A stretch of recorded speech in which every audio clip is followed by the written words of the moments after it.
உலகத்துல பல நாடுகள் ஆராய்ச்சிக்காக விலங்கினங்களை ஸ்பேஸுக்கு அனுப்பியிருக்காங்க. ஆனா இந்தியா இது வரைக்கும் எந்த ஒரு விலங்கினத்தையும் ஸ்பேஸுக்கு அனுப்பிச்சதில்ல. அது ஏன்னு தெரியுமா? தெரிஞ்சுக்க இந்த வீடியோ ஃபுல்லா பாருங்க.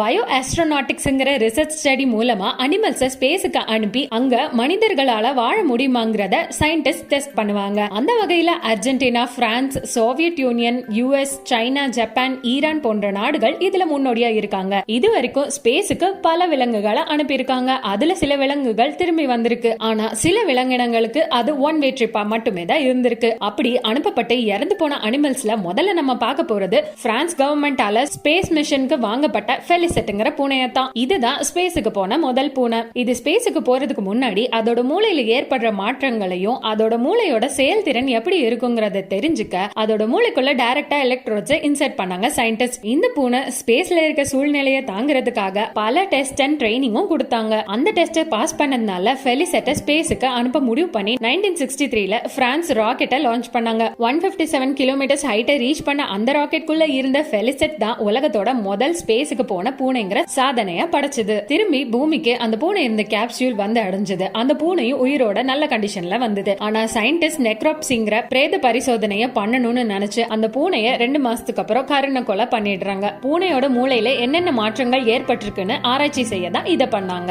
அடுத்தது ஸ்பேஸுக்கு போனது ஹாம்ங்கிற சிம்பன்சி தான். ஹாம் ஒரு நார்மலான சிம்பன்சி. யுஎஸ் ஏர்ஃபோர்ஸால 2 வயசுல பர்ச்சேஸ் பண்ணப்பட்டு ஸ்பேஸ் ரிசர்ச்க்கு யூஸ் பண்ணப்பட்டது. சின்ன சின்ன டாஸ்க் எல்லாம் கொடுத்து அதை ஸ்பேஸுக்கு அனுப்ப பழக்கினாங்க. எல்லா டெஸ்டட் டாஸ்கையும் ஸ்மார்ட்டா பண்ணிச்சு ஹாம். அதுக்கப்புறம் 1961ல ஹாம் ஸ்பேஸுக்கு ஒரு ராக்கெட்ல லான்ச் பண்ணாங்க. 252 கிலோமீட்டர்ஸ் ஹைட்டை ரீச் பண்ணி அந்த ராக்கெட் 16 நிமிஷம் கழிச்சு பூமிக்கு திரும்பி வந்துச்சு. அட்லாண்டிக் ஓஷன்ல லேண்ட் ஆன அந்த ராக்கெட்குள்ள அந்த சிம்பன்சி உயிரோட இருந்து சாதனை படைச்சது. இந்த மிஷனுக்கு அப்புறம் 17 வருஷங்களா ஒரு ஜூல தனியாவே இருந்து அந்த சிம்பன்சி இறந்தும் போச்சு. பூமிக்கு திரும்ப வந்து சாதனை படைச்சிருந்தாலும் இந்த சிம்பன்சி வாழ்க்கை பூரா தனியா கூண்லயே இருந்து ஆராய்ச்சிங்கிற பேர்ல இறந்து போச்சுங்கிறதா சோகமான விஷயமே. மூணாவது லைகாங்கிற ஸ்பேஸுக்கு போன நாய். ரஷ்யா நாட்டுல வாழ்ந்துட்டு இருந்த ஒரு ஸ்ட்ரீட் டாக் தான் லைகா. ஆனா ஸ்பேஸ் மிஷன் ஆராய்ச்சிக்காக உயிரையே கொடுத்த ஒரு ஜீவராசி இதுதான். ஜீரோ கிராவிட்டியில எவ்வளவு நேரம் ஒரு நாயால தாக்கு பிடிக்க முடியுதுன்னு ஆராய்ச்சி பண்றதுக்காக லைகாவை ஸ்பேஸுக்கு அனுப்பினாங்க. ஸ்பேஸுக்கு போறதுக்கு முன்னாடி இந்த நாய்க்கு பிரெத் சென்சார், பல்ஸ் சென்சார்லாம் பொருத்தி ஒரு ஆபரேஷன் கூட பண்ணாங்க.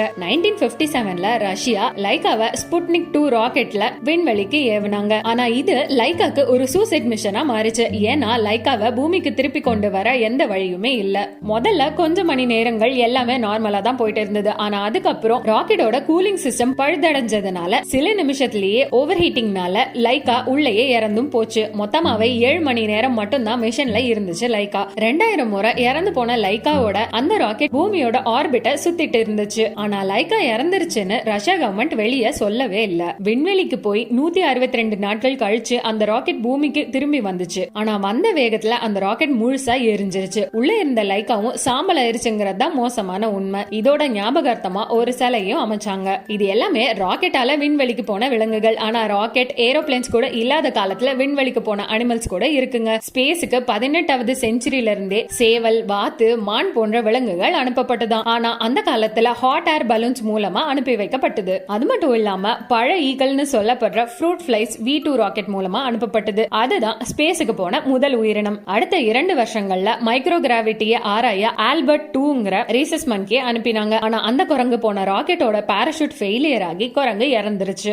எலிகளையும் ராக்கெட்ல அனுப்பினாங்க. ஆனா அதுவும் சக்சஸ் ஆகல. ஸ்பேஸுக்கு போன ராக்கெட்ஸ் திரும்பி வராததுனால மிஷன் ஃபெயிலியர் தான் ஆச்சு. இதோட நிறுத்தாம இன்னும் ஸ்பேஸ் மிஷன்ஸ் தொடர்ந்துச்சு. 1951ல சோவியத் யூனியன் 2 நாய்களை 101 கிலோமீட்டர் ஹைட்டுக்கு அனுப்பினாங்க. இந்த ஸ்பேஸ் மிஷனை பத்தின எல்லா விஷயங்களும் 40 வருஷங்களுக்கு டாப் சீக்ரெட்டா இருந்துச்சு. அந்த நாய்கள்ல ஒன்னு மட்டும் ஒரே வருஷத்துல இறந்துருச்சு. இன்னொன்னு 10 வருஷங்கள் உயிர் வாழ்ந்துச்சு. இதுக்கப்புறம் பெல்கா, ஸ்ட்ரெல்கான்னு 2 ஃபீமேல் டாக்ஸையும் அனுப்பினாங்க. 25 மணி நேரங்கள் உயிரோட இருந்து பூமிக்கும் திரும்பி வந்து வாழ்ந்துட்டு இருந்தது அந்த நாய்கள். இது எல்லாத்தையும் தொடர்ந்து 1961ல யூரி ககாரின் தான் ஃபர்ஸ்ட் ஸ்பேஸுக்கு போன ஹியூமனா மாறினாரு. இதோட அனிமல்ஸ ஸ்பேஸுக்கு அனுப்புறத நிறுத்திட்டாங்கன்னு பார்த்தா பானிங்கிற மங்கிய 1969ல லான்ச் பண்ணாங்க. பட் ரொம்ப ஹெல்த் இஷ்யூஸ் வந்ததுனால அது திரும்பி பூமிக்கு வரவழைக்கப்பட்டது. வந்தும் ஒரே நாள்ல இறந்தும் போச்சு. இதோட 30 குரங்குகள் ஸ்பேஸுக்கு போயிருக்காம். ஆமைகளை கூட சயின்டிஸ்ட் விட்டு வைக்கல. அதையும் ஸ்பேஸுக்கு அனுப்பியிருக்காங்க. ஆனா அதுல என்ன ஸ்பெஷலான விஷயம்னா பூமியில இருந்து நிலவ வட்டமிட்ட முதல் உயிரினங்கள் ஆமைகள் தானா. பள்ளிகளையும் அனுப்பியிருக்காங்க.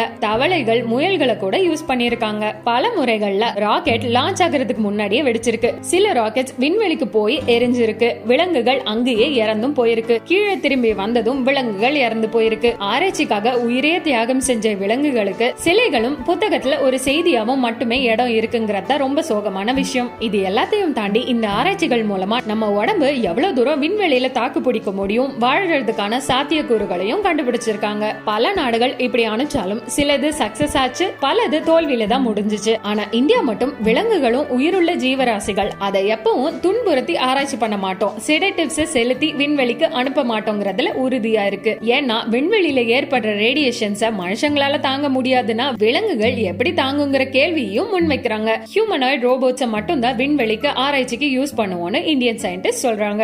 இத பத்தி உங்களோட கருத்துக்களை கமெண்ட் பண்ணுங்க. இந்த இன்ஃபர்மேஷன் பிடிச்சிருந்தா வீடியோவை லைக் பண்ணுங்க. நம்ம தெரிந்தும் தெரியாமலும் சேனலுக்கு சப்ஸ்கிரைப் பண்ணுங்க. பக்கத்துல இருக்க பெல் ஐகானை பிரஸ் பண்ண மறக்காதீங்க. Bye friends.